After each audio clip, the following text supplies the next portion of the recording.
very pleased to have a seminar today by John Plain. John got all 3 of his degrees at Cambridge, and he's now at University of Leeds, where he's been the head of physical chemistry, and now he's the Director of Research and Innovation in Chemistry. And he studies a lot of things in the upper atmosphere, meteor ablation, energetic particles, polar mesospheric clouds, and long-term greenhouse gases, as well as doing chemical kinetics and remote sensing work, and also some planetary science on planetary atmospheres. He's received a number of awards. Just last year, he was elected a fellow of the AGU, and he got the Bjerknes Medal for atmospheric sciences at the EGU. All right, so come on up, John. Thank you. All right.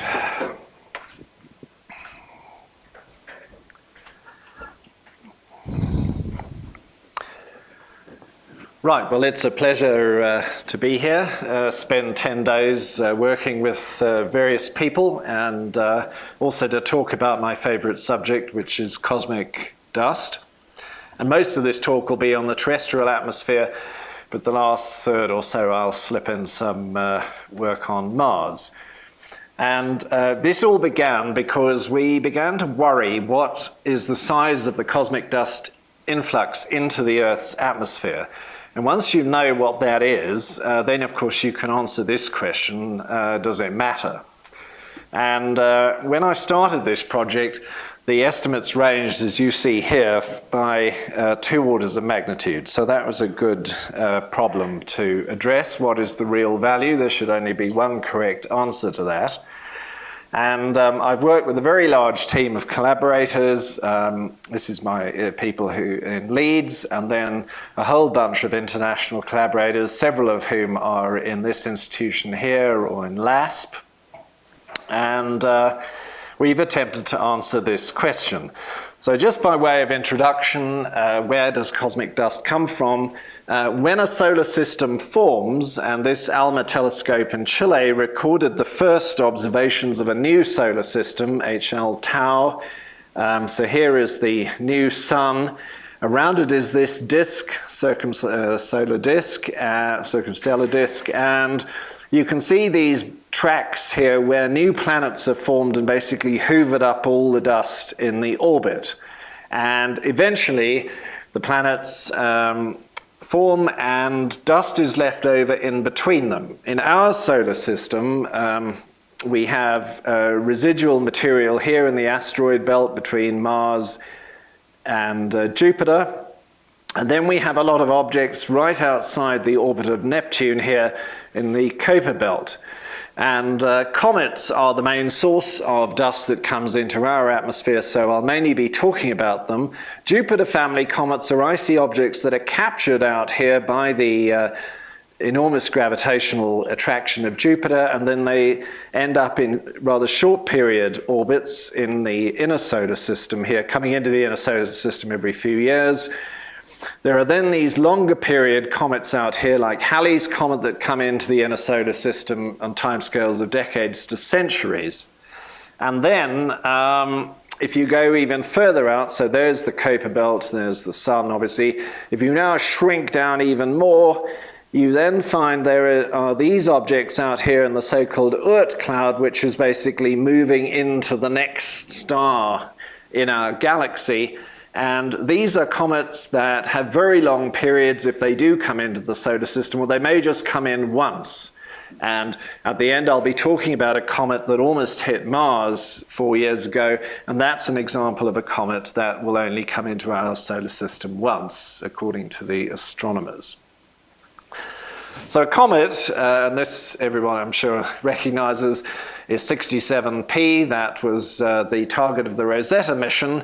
Are not white ice balls at all. Here is a photograph of the discoverer of this, the joint discoverer of this comet, and here's a model which is in STEC in Noordwijk. And you can see this is really like a lump of coal with an albedo of only 0.04%. It's absolutely stuffed with dust.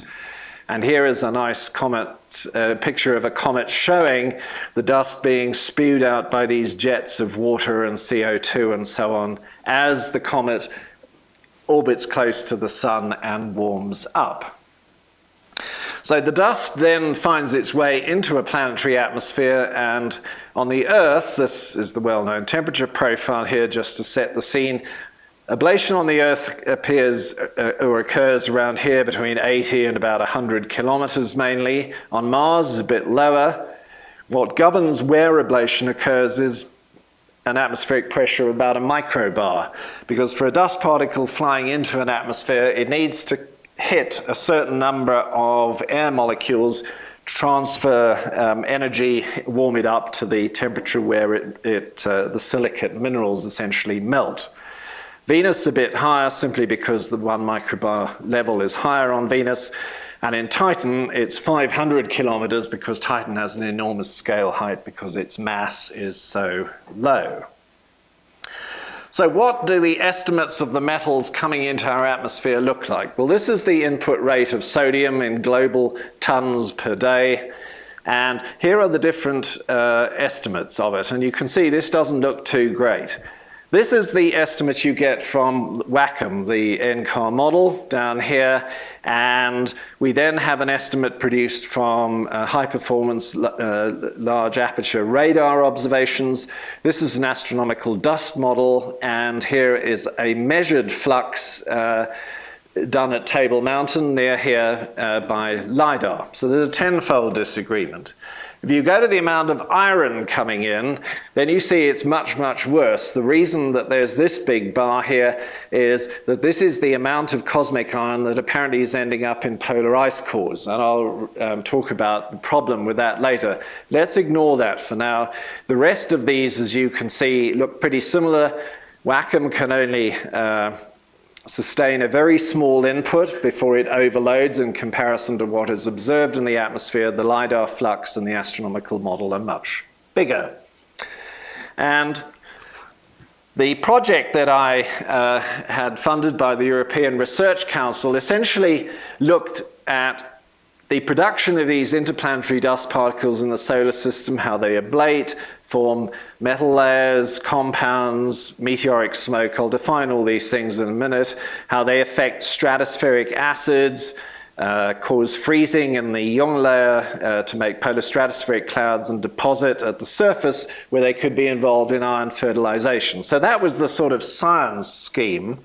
And in order to understand that, we basically wanted to couple an astronomical dust model, a model that describes how the dust ablates when it enters the atmosphere to produce something called the meteoric or meteor input function, the MIF, and then have that as an input into WACCM, which was the obvious workhorse of choice because it goes from 140 kilometers all the way to the surface. And in order to keep ourselves honest, there were many different ways of observing different portions of this on the way from outer space, looking at the zodiacal cloud by the IRIS and COBE instruments, meteor radars to study the ablation process, metal lidars to look at these metal layers up here, rockets as well, measure ions. They also measure charged particles. Satellites look at extinction. I'll describe that later on. And aircraft can sample at the bottom of the stratosphere and detect the accumulation of meteoric debris, and then ice cores can look at the accumulation of elements like iridium, platinum, and osmium that are very good traces of extraterrestrial material. And at Leeds, we also then wanted to do laboratory work to inform the model. So we wanted to look at kinetics of ion and neutral reactions, physics of various kinds to do with particles, looking at the freezing, for example, of nitric acid water droplets. And so that's the scene of what we wanted to do. And as the project progressed, it seemed to us there were 6 ways to come up with this answer: how much cosmic dust comes into the atmosphere. And the first is you can look at the zodiacal cloud from satellites and that somehow tells you how much dust there is in the inner solar system, and thus how much is being attracted into the Earth's atmosphere. You can then use radars of different kinds or lidar observations of ablating meteors. You can do global modeling, so you can take a model like WACCM, you can put in a certain flux of sodium or iron and then see if you can model the observed layers of metals, as I'll show you in a moment. The other thing you can do is a new development which Xinjiao Chu and Chet Gardner here have pioneered, and that is to measure the vertical flux of metal atoms. So this is a bit like the eddy correlation measurements that you may be familiar with in the troposphere, to measure the vertical fluxes that are coming down from the edge of space. And finally, you can look at the deposition of cosmic spherules. If you don't know what those are, I'll show you some pictures later on, but they accumulate in ice cores and you can measure their flux. And finally, you can look at the deposition of this stuff called smoke, which is rather mysterious. Now, you'll notice that all of these methods, except the first one, are looking at ablation, either as it's happening or afterwards when metals have been injected into the atmosphere or things have fallen down to the surface. And so it's very important to understand the process of ablation. This is a simple cartoon of what we think happens. A dust particle flies into the atmosphere at hyperthermal speeds, up to 72 kilometers a second. And initially, bits just get broken off by these very high-speed collisions with air molecules. That's called sputtering.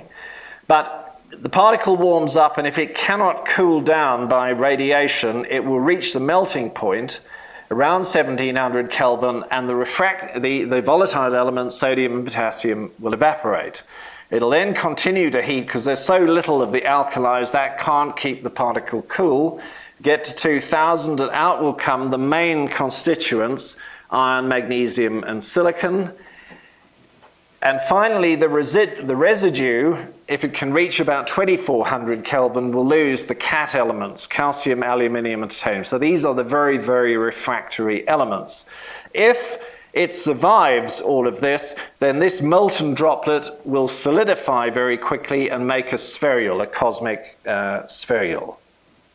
So at Leeds, we built something we grandly titled the Meteoric Ablation Simulator, or the MASSI. It's a vacuum chamber here. There's a tungsten filament on which we can put little pieces of meteoritic samples.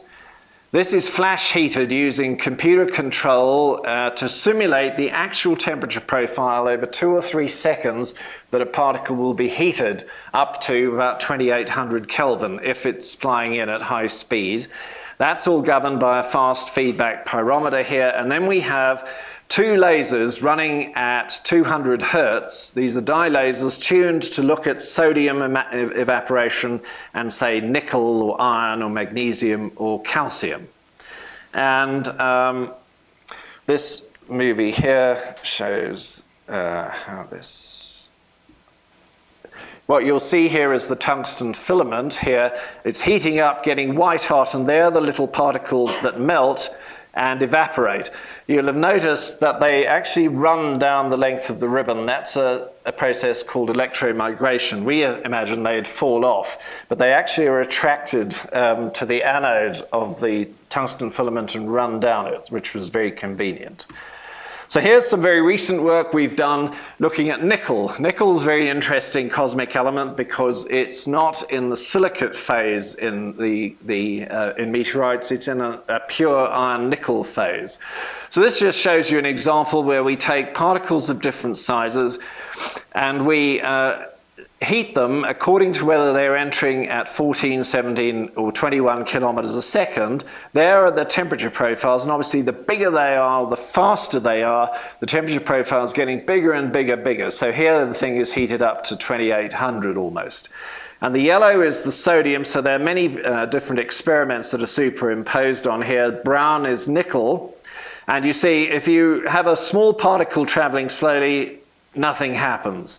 If you start to have a bigger particle, now you see sodium ablate, but no nickel. The brown is still there. But if you go to bigger particles or faster particles, more and more nickel ablates, and it ablates a little later than sodium because it's not quite as volatile.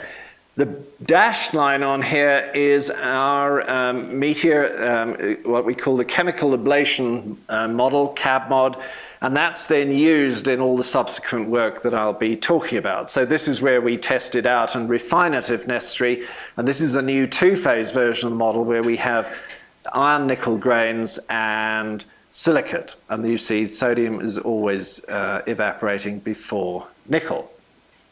Okay, so after evaporation occurs, these metal layers appear in the upper atmosphere around 90 kilometers, and these are the four that can be measured readily from the ground. Immediately there's one very strange thing here, which is lots of sodium compared to calcium. There's 100-fold more sodium than calcium in every mineral in the solar system. That is not the case. There's almost always equal amounts of the two. And this is to do with the fact that calcium is a very refractory element, as I just pointed out in the cartoon. But let's now consider some atmospheric chemistry. So metals ablate around this altitude, and between 85 and 100 kilometers, this part of the atmosphere is very reducing. What I mean by that is there's lots of hydrogen and atomic oxygen. This is above the atomic oxygen shelf, which occurs around here, 82, 83 kilometers. If you go up into the ionosphere, these metals are all ionized, so they just exist as Na plus or whatever. And down here, when you run out of oxygen and hydrogen atoms, so the atmosphere becomes oxidizing, as it is all the way down to the ground, you form compounds. And these compounds can polymerize together. They've often got very large dipole moments, these ones in particular here. And so they polymerize to make this stuff called meteoric smoke, which is very mysterious. It has to form because we know material is ablating and it must come down to the surface. So these are two schematics showing the atmospheric chemistry of sodium, the atmospheric chemistry of iron. Most of these reactions have now been studied in the lab, and these have been put into WACCM.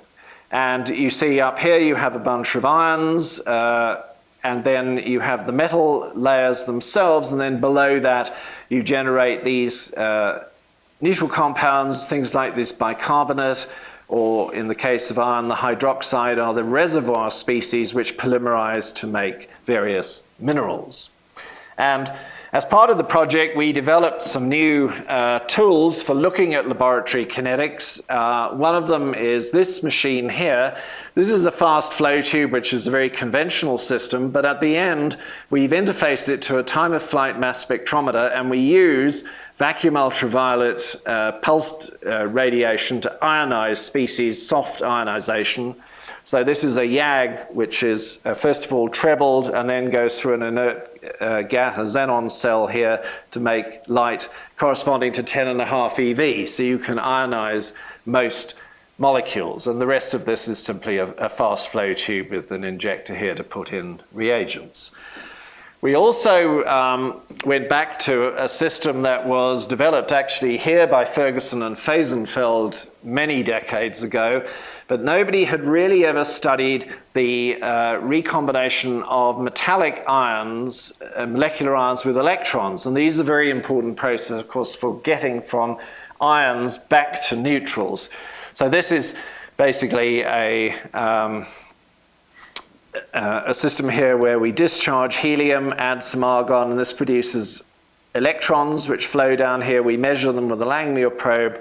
We then have a metal target here, ablate that with a laser to make metal ions and do a bit of chemistry, and then we look at how the electrons remove the metal oxide using a mass spectrometer at the end. So the models I'll be showing you, I think, have reasonably strong foundation from lab work, and this shows WACCM here, the squares compared with lidar measurements made at Fort Collins, so 40 north, and this is how the column changes with season of sodium. You see very nice agreement. This is some measurements of atomic iron at Wuhan in China. And there are the measurements, and here is WACCM. And you can see this is all great, except we have this very small input of the metals in order to match the absolute concentration. Now, Gardner and Chu pioneered this vertical flux measurement. Basically, if you can measure the sodium or iron atoms coming down in the atmosphere, this is obviously a time average sort of picture, and multiply that by the vertical wind and average, you get a vertical flux. And the results that they got from Table Mountain here are as follows. This is the vertical flux, so negative means downwards. And you see there's the sodium flux, which is peaking around here. It starts to go down because the sodium is disappearing, becoming compounds. And there's the iron flux. And if you turn these into tons per day globally, which of course requires lots of approximations, you'll notice, for example, the iron here is 2.3 tons per day. And you need 5 to 10 times less in WACCM. This is a problem that we hope to solve in the future, but what we think is going on here is that vertical constituent transport in the MLT by gravity waves that have not broken, so they may be starting to dissipate but haven't broken and produced turbulence, that this vertical transport is underestimated in WACCM simply because the resolution of the model, horizontal resolution, is too big. And so we have a new program that is about to go under review to try to actually prove that that is the case using very high regional resolution of WACCM, and then to try to figure out a way to parameterize that in the normal resolution version of the model. And this is just to show you that, according to the model, you see at this sort of altitude where the lidar group measures the vertical flux, almost all the sodium, this is a log scale, is in the form of atomic sodium. So it's not like this is hiding as other forms of sodium or anything. This should be a very good measurement of the vertical flux. Now, the other thing you can do is go to the South Pole, and beneath the base is a water well. More or less drawn to scale here. And this water well is used for fresh water from the basin. Of course, where it's melted here, all these cosmic spherules, which are shown here, you see they're very easy to identify. They're just like little glass marbles. Fall to the bottom and you can hoover them up, and then you can work out what the flux of these is. And it's around 4 tons every day of these spherules is coming into the atmosphere. So we now have 3 fluxes: sodium, iron, or spherules. And we have 3 different sources from the solar system. The Jupiter family comets, they're the short period comets. We have the asteroidal particles, so these are between Mars and Jupiter, and then we have the long period comets that come from outside the orbit of Neptune. And these 3 are all contributing to the sodium flux, the iron flux, or the spherule flux, and we have therefore 3 unknowns, these coefficients, which is the relative contribution of each, and 3 simultaneous equations. So it's in principle soluble unambiguously. Of course, there's always a little bit of unknown, but just to go to the bottom line here, the total amount of material that we came up with at the end of the project was 43 tons a day, and 80% of that is from the short period comets, and most of the metal vapor is coming from the high-speed cometary dust that's come from outside of the solar system. And as you see here, only a small fraction of the total dust coming into the atmosphere ablates. So at least that gave us a number to then think about what effects it can have. Well, we know in the ionosphere, sporadic E layers affect radio communication. I don't want to talk any more about that. And the metal layers that I've been describing are very useful traces of dynamics and chemistry. As you start to come down in the atmosphere, the meteoric smoke, remember that's the little particles, just nanometers in size, that are formed from the polymerization of these metal compounds, are thought to be the nuclei for mesospheric ice clouds, which I'll show you in a second. we have shown in the lab that they're very good at removing things like nitric acid and the hydroperoxy radical. So in the polar night, where all this dust tends to come down the polar vortex, that matters. I'm going to talk about sulfur in a moment and also PSC freezing. And finally, there's the input into the ocean. So now one can start to address these different things. Noctilucent clouds, I guess everybody here knows about them. First reported in 85, 86. I think almost everyone now agrees they're an early warning of changing climate in the upper atmosphere, and meteoric smoke particles are most likely nuclei. Now, what's different between these and Mars, which we'll come back to, is that on the Earth, this is a picture just from a few days ago made by the AIM satellite, and you'll notice that the noctilucent clouds are all distributed at very high latitude around the North Pole. In Mars, you'll see that these noctilucent clouds are completely different. As the smoke comes down into the middle mesosphere, so on this latitude, on this altitude scale, we're talking about 80, 50, and 70 kilometers, you can actually see it using the same spectrometer on the AIM satellite that's used to look at noctilucent clouds. And this is a recent study that Mark Hervig published along with us and Chuck Bardeen and others. And by looking at 3 different wavelengths of the extinction of this smoke, so here's in the UV, which of course gives a much bigger extinction than in the near infrared or middle infrared, you can actually deduce some interesting things. The first is by looking at pairs or ratios of the 2 pairs of wavelengths here and plotting them here, you can actually deduce that these are the most likely constituents of the smoke. Well, unsurprisingly, they have to have iron in them to have a good extinction in the visible. Everyone knows that minerals with iron are strongly red colored. So this is quite useful that it turns out they are things like olivine or possibly pyroxene.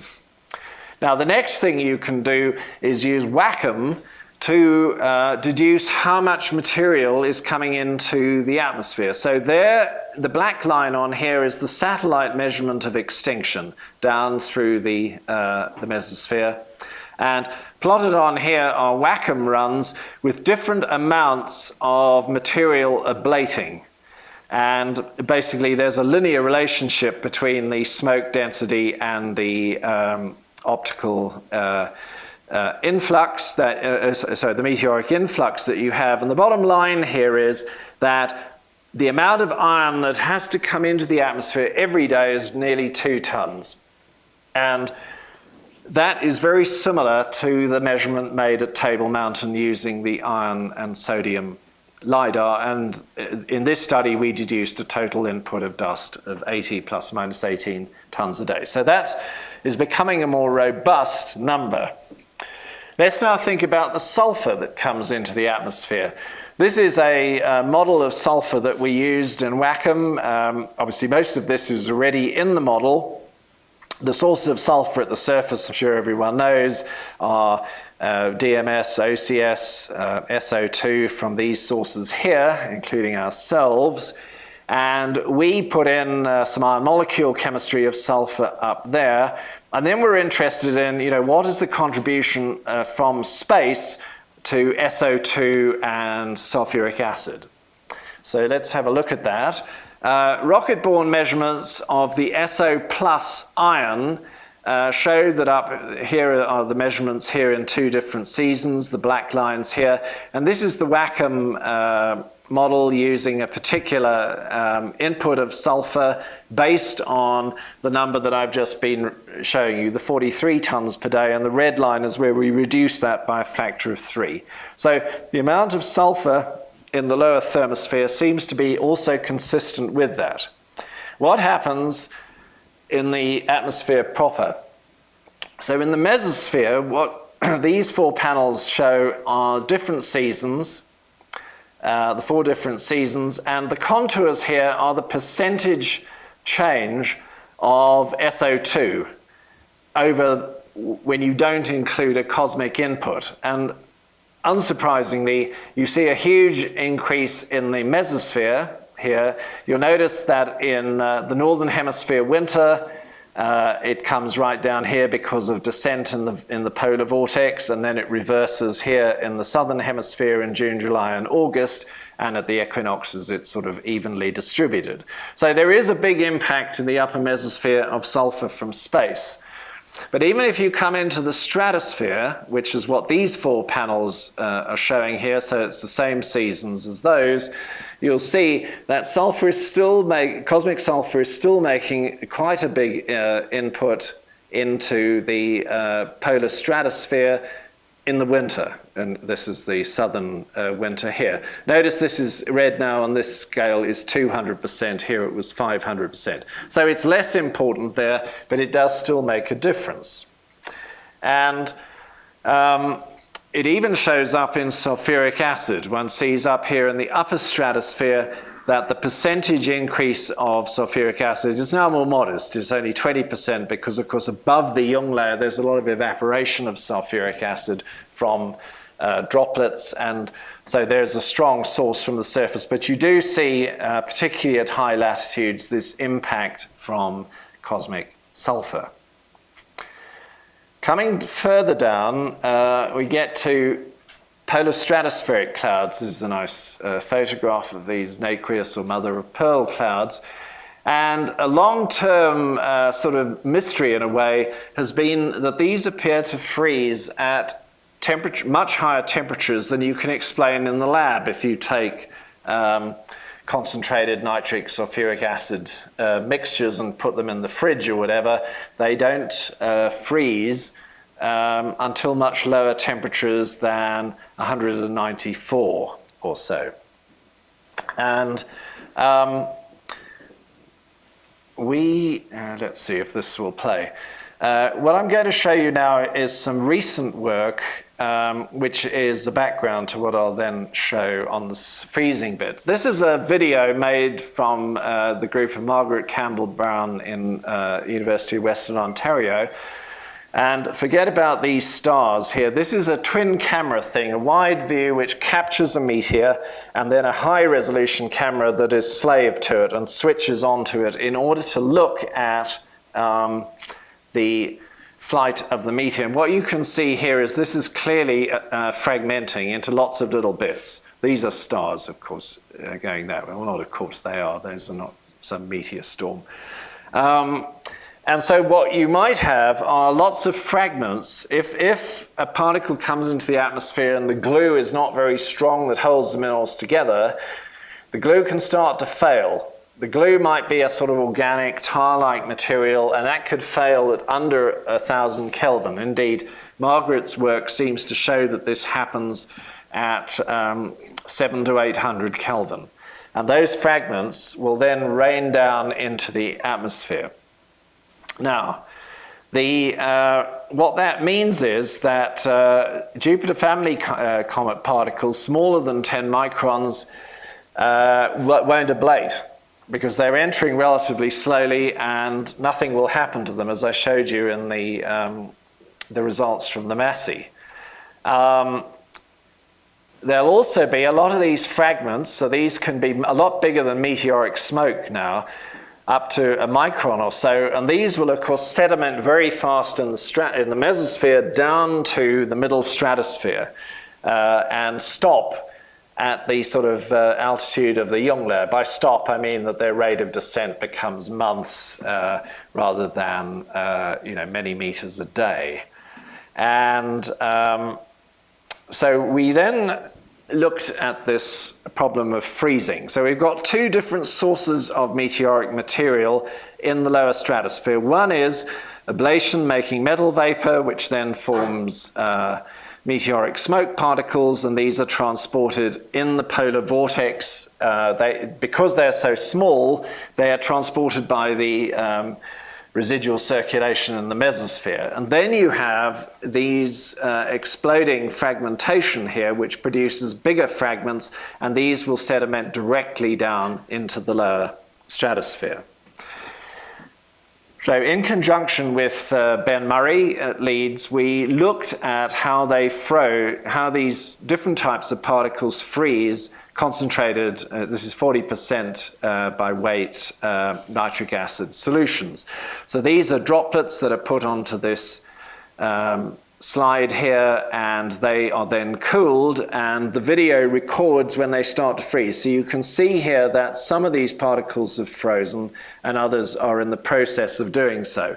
And the video basically just records the rate or the fraction of these droplets that have frozen as a function of temperature.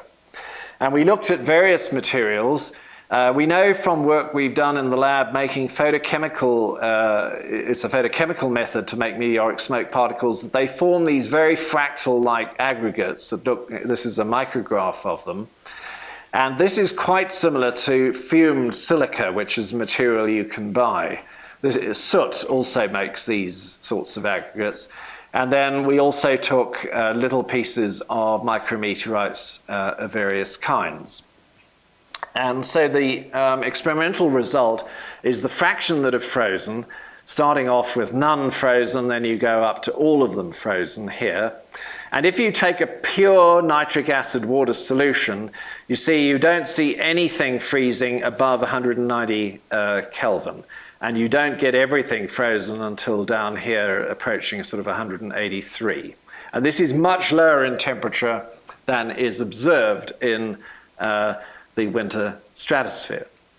Now, some of this material produces an incredibly large increase in the freezing temperature. So this is one of the types of fumed silica right out here is producing freezing. We don't think that's representative of anything. It's just showing what you can do with material that has that sort of morphology. More interesting are these here, which are fragments of the Allende and Churgash meteorites. And these are producing freezing at exactly where you want to see it happening, which is so that everything is frozen by the time you get down to 193 Kelvin. So this is very promising, and we now have a project to go on and look at ternary solutions, so introducing sulfuric acid, and actually identify what it is on these meteorites that is triggering this very high temperature freezing, because that's the key, is to understand what the magic ingredient is. This is a real black art nucleation. Anyway, let's now come right down to the surface. So this is the upper panel here shows the WACCM prediction of where the meteoric smoke is deposited. And you'll notice some little pink dots. There are 2 here in Greenland and 2 in eastern Antarctica. These are where ice cores have been drilled and the cosmic material has been identified from iridium, platinum, or superparamagnetic iron. What the model is predicting is that most of the smoke is coming in to the troposphere through mid-latitude tropopause folding in both latitudes and or both hemispheres, and then it's largely being rained out or snowed out. So what you'll notice if you look carefully here is very little of it is actually getting up to Greenland and certainly not into the interior of Antarctica. The bottom panel is the UKCA model, so we feed that with WACCM smoke up at 80 kilometers, because that's the top of this model, and then look at where that predicts material is deposited. And at first glance, you'll see these look pretty similar. The people who have made UKCA claim it's better than WACCM at the tropopause because they have higher resolution there or something. I'm not going to comment on that. But the overall thing is more or less similar, although you'll see there are some interesting differences at low latitudes here. They are both models are predicting quite a lot of deposition in the Tibetan region because of entrainment over the Himalayas, and that would be a nice thing to test in a future expedition up there. You can see the same thing is occurring here and also in the Andes down here. So Basically, we have a very big problem with deposition because, as I've shown in red here, the deposition rate that's actually measured in Greenland is about 30 times bigger than we are predicting from WACCM using the amount of smoke that we believe is being created. And it's about an order of magnitude bigger than in Antarctica. So this is a very interesting problem for the future. Either the measurements are up the spout for some reason, and they are very difficult to do because the amounts of iridium and platinum really are trace amounts, 10 to the minus 15 molar. So not easy to do, but there is something weird going on there. And the final point is, this is just showing the deposition of iron. A lot of it is being deposited here in the Southern Ocean and also up here in the North Pacific region. And this ocean here is very depleted in iron. And because the smoke has come through the stratosphere, and as I showed you, it's probably been through young layer particles, so all of that iron will have been leached out of the original smoke into highly soluble iron sulfate. When it then comes down into the ocean here, it'll be highly soluble, much more so than mineral dust that tends to come from the Atacama Desert and Australia. And so although there's only 1% of the iron coming from space that's coming from the deserts here, according to the latest sort of models, because it's highly soluble, it actually could have an almost equal contribution of bioavailable iron. This is something that's being explored at the moment.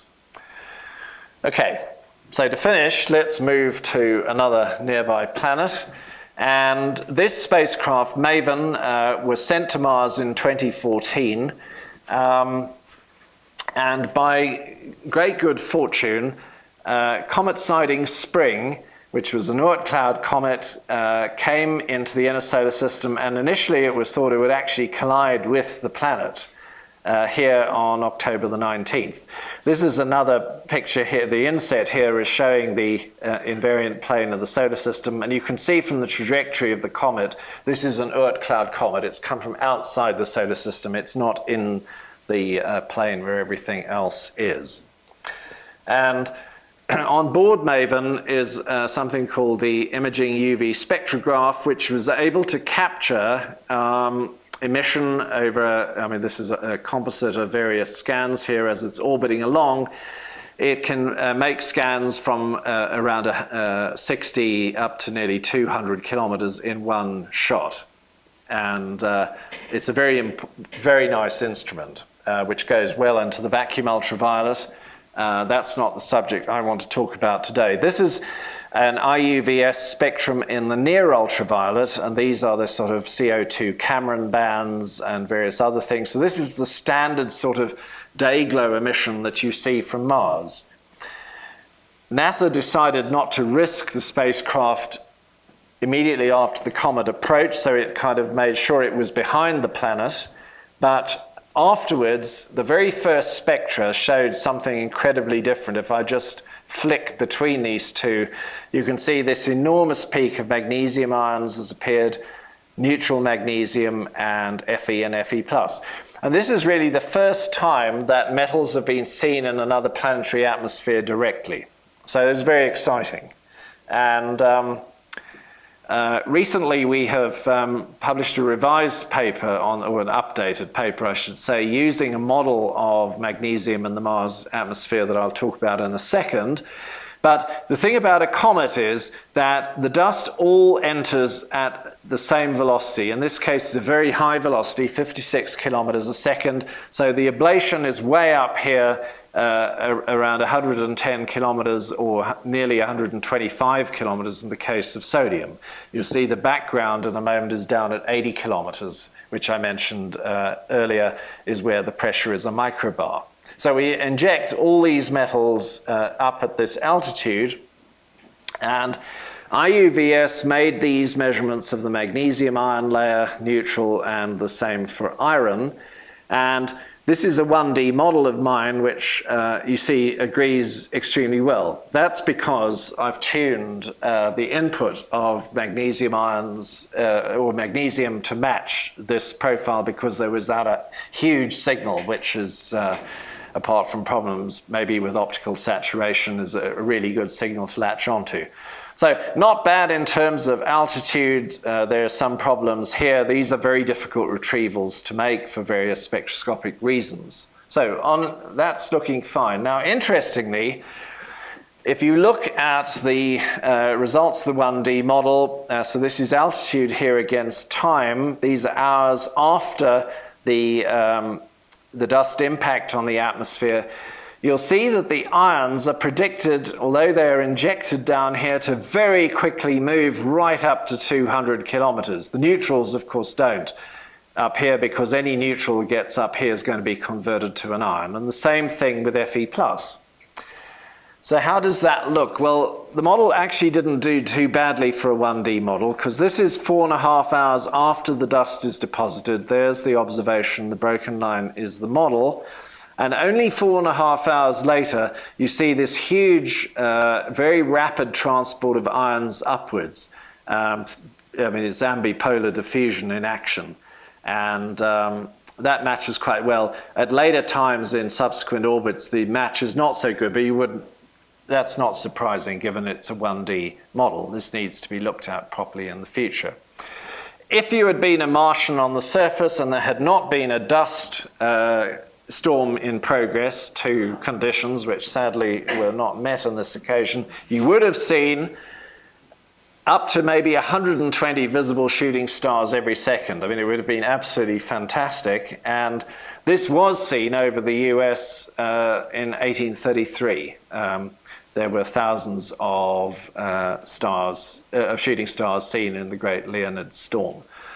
So that's the storm. Let's now go to the general background atmosphere, because this is more important in a way than a one-off show. And so this is the background measurements from IUVS. The black symbols here show this magnesium layer peaking around 90 kilometers. And the red and the orange show the modeled prediction from an old model that I published in 2010. Unfortunately, the detection limit for neutral magnesium is here. This is a log scale. So you see, there's a big mystery here. Magnesium's disappeared in Mars. In the Earth, there's similar amounts of both magnesium and magnesium plus, but on Mars, it's disappeared. So and just to convince you of that, this is a spectrum taken of Mars. So the blue line here is the background without the metal. So that's a fitted background spectrum. The black is the actual spectrum. And you take the blue away from the black, the residual is here, and you see this nice Mg plus peak here, but there's no sign of the model predicted amount of magnesium. So what the hell happened to it? Well, this is a prediction of where the magnesium is being injected. If you just look at the black line here, it's around 80 kilometers. Remember the 1 microbar height. And this model is put together starting from a terrestrial model, which works quite well in WACCM to explain the magnesium and magnesium ions. And there are two things that happen, that, as far as we can see. One is, when the magnesium evaporates, it's moving at the same speed as the particle. It hits CO2 at high speed, and you can actually rip an oxygen off and make MgO. So you can go directly to this. That can recombine with CO2 and lock up the magnesium as this rather stable metal carbonate. The other thing is, when you get ions like this one, it can recombine with CO2, but because this is a CO2 atmosphere, it keeps adding CO2s, and when it undergoes dissociative recombination, it doesn't recombine to give you Mg, or which it would in the Earth's atmosphere. Instead, it recombines and directly gives you the carbonate. So I think we have understood why there's this crucial difference between Earth and Mars. Earth is a nitrogen-oxygen atmosphere, whereas CO2 on Mars is a good ligand for ions, and this completely changes things. So that model now correctly fits the observations, which are the symbols here of the Mg plus layer, and now the modeled Mg layer is much, much smaller.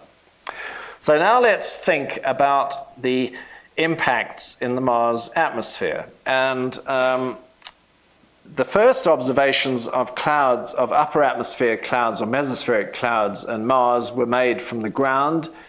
And here you see some clouds which look a bit like the noctilucent clouds that I showed earlier. And the question is, what do these compounds do? And so I did a sort of theoretical study, electronic structure calculations, looking at what might happen to this magnesium carbonate molecule. Now, sodium and iron, similarly, we predict, will make metal carbonates, and these have huge, huge dipole moments. This one is actually over 12 dBi. And what will happen is three carbon dioxides will just jump onto this extremely polar molecule, as shown here, and they will then switch with a better ligand, which is water. There's not much water, but once this is formed, then switching will occur, and eventually you can make this magnesium carbonate with 6 waters around it. And this is actually a pretty stable entity below 150 Kelvin in Mars. Even though there's not much water, this is also strongly bound that this will be present, and it clusters very readily to make a dimer in this case, and this will just go on to make what we refer to as dirty ice balls, for want of a better term. You'll notice the delta G values for all these steps are very negative, so they're all very favorable at 150 Kelvin.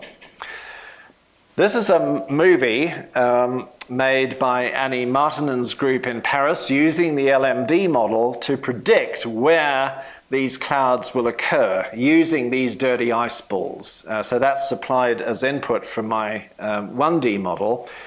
And these frames here are for different altitudes. So what we have here, this is cut off, but that's latitude, so North Pole, South Pole, and so there's the equator. And we're basically going up and up and up in latitude into the thermosphere of Mars. Now let's just see if this will run. Great. So what we can see here is the local time, and these are the effective radius in meters. So if you see something making green or blue, these are actually quite large particles which are approaching a micron in size. And these mesospheric clouds on Mars are seen between roughly 60 and 85 kilometers, or 95 kilometers. And you can see that these are readily forming. They are forming in the equatorial region, not at high latitudes, completely the opposite of the Earth. And the reason for that, at least in the model, is that you get enormous tidal cooling in the equatorial region, and this is basically reducing the temperature enough to get CO2 to condense onto the dirty ice, and then of course you get runaway growth because you're condensing the major constituent of the atmosphere. The other thing that's interesting in this movie is there are these longitudinal corridors. You don't see these appearing everywhere.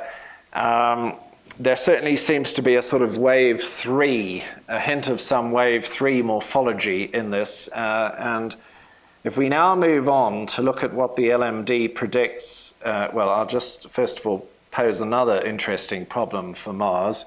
And Guy, in your book with Susan Solomon, you talk about diffusion of ions in the ionosphere. The idea is once you get above the turbopores, you should see the ions separating by mass, and their scale height should be double that of the neutral atmosphere because they are ambipolar diffusion with electrons. So of course Mars contradicts both of those things. These are showing simultaneous measurements of magnesium in green and iron ions in red. So there are a bunch of profiles here made and what are called deep dip campaigns where MAVEN goes right down to, as you can see, 120 kilometers in the Martian atmosphere, and there's a neutral gas ion mass spectrometer on board that measures these and also the neutral atmosphere. And the ions and the neutrals have exactly the same scale height pretty much over this whole region here, and there is no sign of gravitational separation. These solid lines here are my 1D model. And you see this is showing that that magnesium should have a bigger scale height than iron, and that these should be quite different from, this is a mixing ratio plot here, quite different from the local atmosphere. So, once again, Mars confounds expectations. When we put magnesium chemistry into the Paris LMD model, this is what it predicts should happen to the magnesium ion ratio. And basically you see this is capturing correctly. The mixing ratio hardly changes up to 200 kilometers, just by 10%.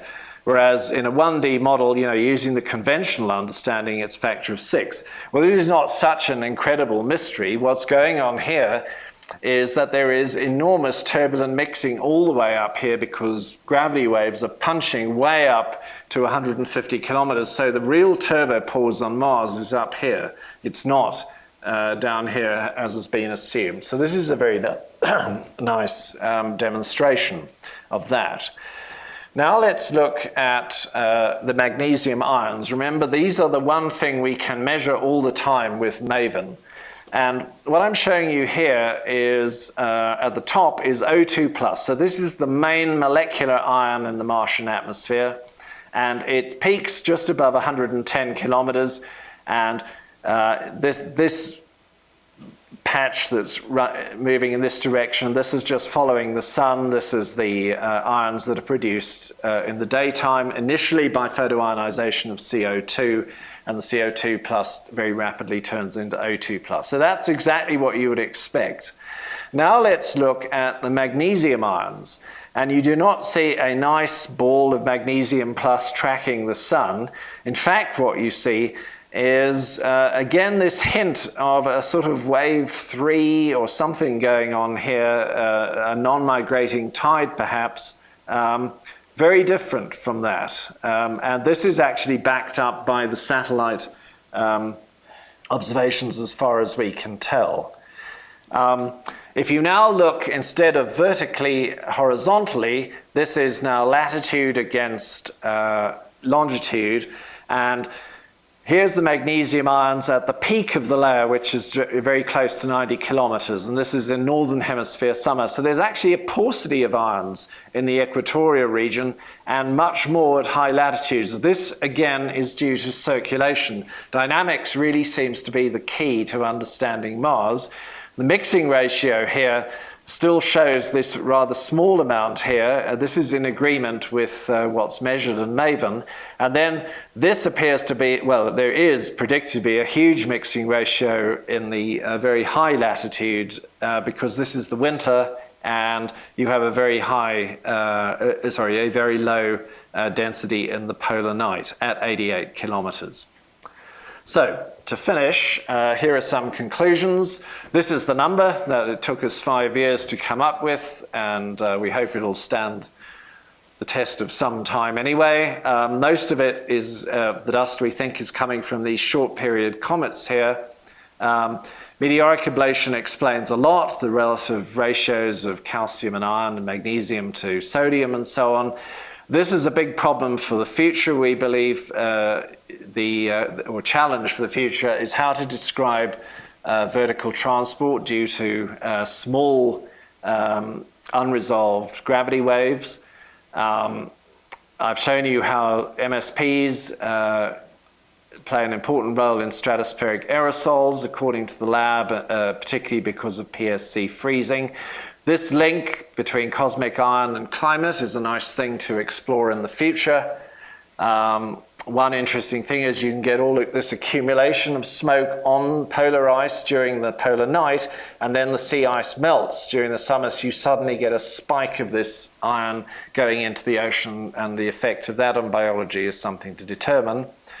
And the final thing here is, as far as we can tell, Mars confounds almost everything we thought about the Earth. So, I'll finish there. Thank you.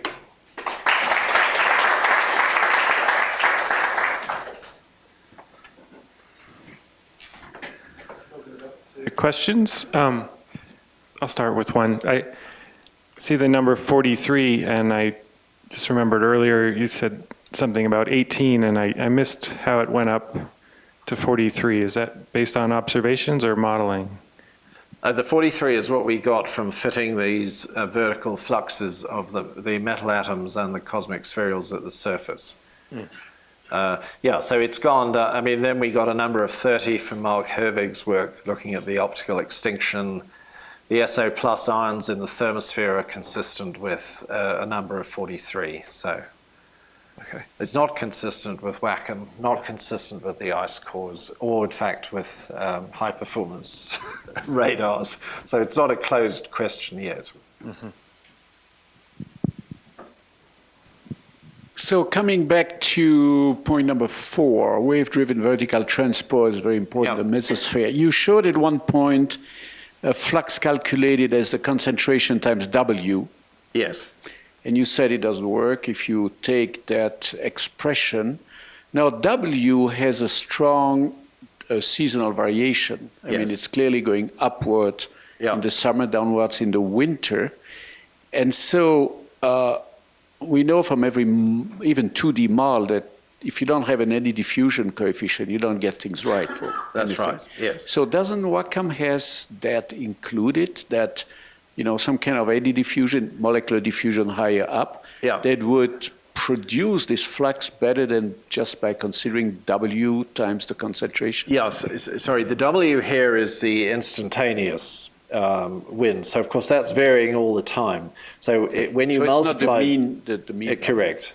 Yes, it's a time average of that product at So the fluctuation of W should kind of account for Yeah. eddy diffusion. right. or eddy But this transport. wave-driven transport I'm talking about is in addition to turbulent eddy diffusion, which is produced after the waves are broken. I mean, that is obviously in WACCM, and that seems to be fine. But this is unbroken waves where you can get a sort of chemical transport. So if a wave moves something down and it forms some very stable species because of the high pressure, then when it moves back up, it's not released, and this can cause a downward flux. I'm just wondering what you think the total dust input to Mars is and what fraction is ablating. It's 3 tons per day. That's the ablated or the total? No, that's the total, and much less than that ablates. But you must have to know the ablated since you're doing the magnesium. Yeah, we do. I mean, I can email you a table which has that all in detail, how much comes from each of the sources. So the 3 tons per day is calculated by using what we determined for the Earth, because that's, in a way, then anchors this astronomical model of the other sources, and then, of course, we can just say, well, what's going into Mars? So that was an important thing to anchor it from the Earth. Whether it's right or not is another matter, but we think it's only 3 tons per day. And that happens to produce, you know, a nice magnesium ion layer, but that depends on what you assume about the vertical transport. If that's not right, of course, then it could be higher or lower, but that's our best estimate. So again, point 4, which I guess is the only one that we know anything about.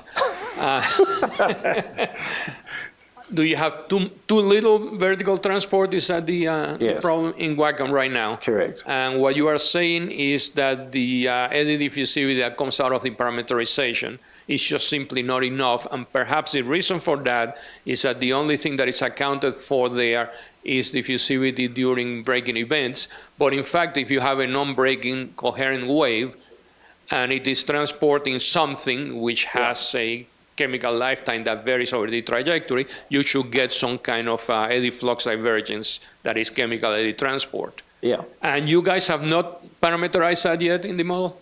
No, because that's actually a pretty tough thing to do. I mean, obviously WACCM resolves waves larger than 100 kilometers, roughly, explicitly. Well, no.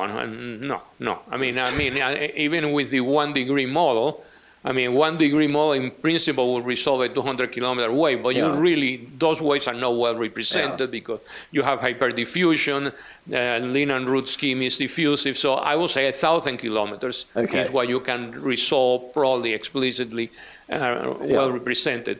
But that's what you can actually do. But you also have parameterized gravity waves, and you know something about them. Right. So and you could put that together with some idea of how the lifetime of these things, of the compounds that you are, or the species that you are modeling, vary with altitude, and you can come up with a chemical eddy transport. Yeah. I mean, we used to do that in the old Garcia-Solomon 2D model, but we never got that into WACCM. Right. Well, I mean, that's what we're proposing to do is, I mean, Chet Gardner has done a very mathematical derivation of what these terms are. And when you add in what he has done to WACCM, this produces a much better result. It's not perfect, but it's better. So, I mean, that's the next step, is parameterize this. But so do you think it's the resolved waves or the mesoscale waves that we cannot resolve and therefore must parameterize? I heard you mention trying to run that in the refined grid version, if we ever get that working properly. Yeah. So that seems to me to indicate that what you are after are the waves that are not being explicitly resolved. That's correct, yes. They are simply parameterized in the high gravity wave parameterization. But even for those, I think you could come up with a chemical eddy transport yes, estimate. That's right. Well, that is what that is one of the work packages of this new program, we hope, to get some funding for. Just a follow-up question, and maybe you covered this, but I didn't understand. WACCM fits okay the main constituents, right, like CO2 or things like that. So if you start changing the vertical transport, how does it affect to other main things that you guys already are? The thing, of course, is that this will be species dependent. CO2 is inert. I mean, the lifetimes are slow anyway, so it wouldn't have a substantial chemical eddy transport. But some of these things have enormous vertical gradients and presumably large changes in lifetime with altitude. So it will affect these things without affecting, the bulk. So it's not bulk transport. I mean, there is not even mixing. What you have is chemical conversion along the wave trajectory, and you can write an expression for that. Yeah. But if we put it incremental, we also have to put it in for atomic oxygen. Ideally, you could do it for atomic oxygen. O is one obvious thing, NOx may be another. And there is evidence that atomic oxygen is underestimated a bit, and ozone certainly is compared to SABRE. So, yeah. Yeah. Right. So you mentioned in the beginning that the majority of cosmic dust comes from comets. Do we know of any other sources? Well, the other source is the asteroid belt, where you have, these big kilometer-plus sized rocks that collide with each other, and then that causes a cascade of fragments, and the small ones will migrate into the inner solar system, and not so small ones, in fact. Yeah. So it's just those two sources that we know of? Yes. Although, as I said, the cometary ones you can divide into 4 different categories, really. Right. Okay. Yeah. Class Thank you. of comet.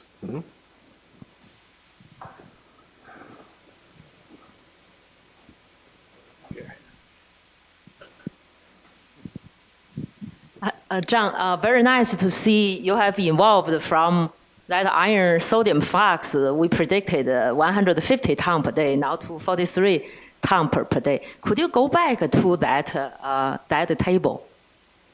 Sure. The one you have eventually overall, you said 3 fluxes with 3 unknowns. Yeah, let me try and do that. You know the slide number? I'll find it. It's here. Yeah. Okay. Okay, so my question to this is later on you had a slide also showed. What happened? I think I probably hit a button by mistake. Let's try that. Yep. Okay. Then later on you have another slide talking about fragmentation. Yes. Then you were saying Most ablated atoms are not from Jupiter family comet, but from the Halley type.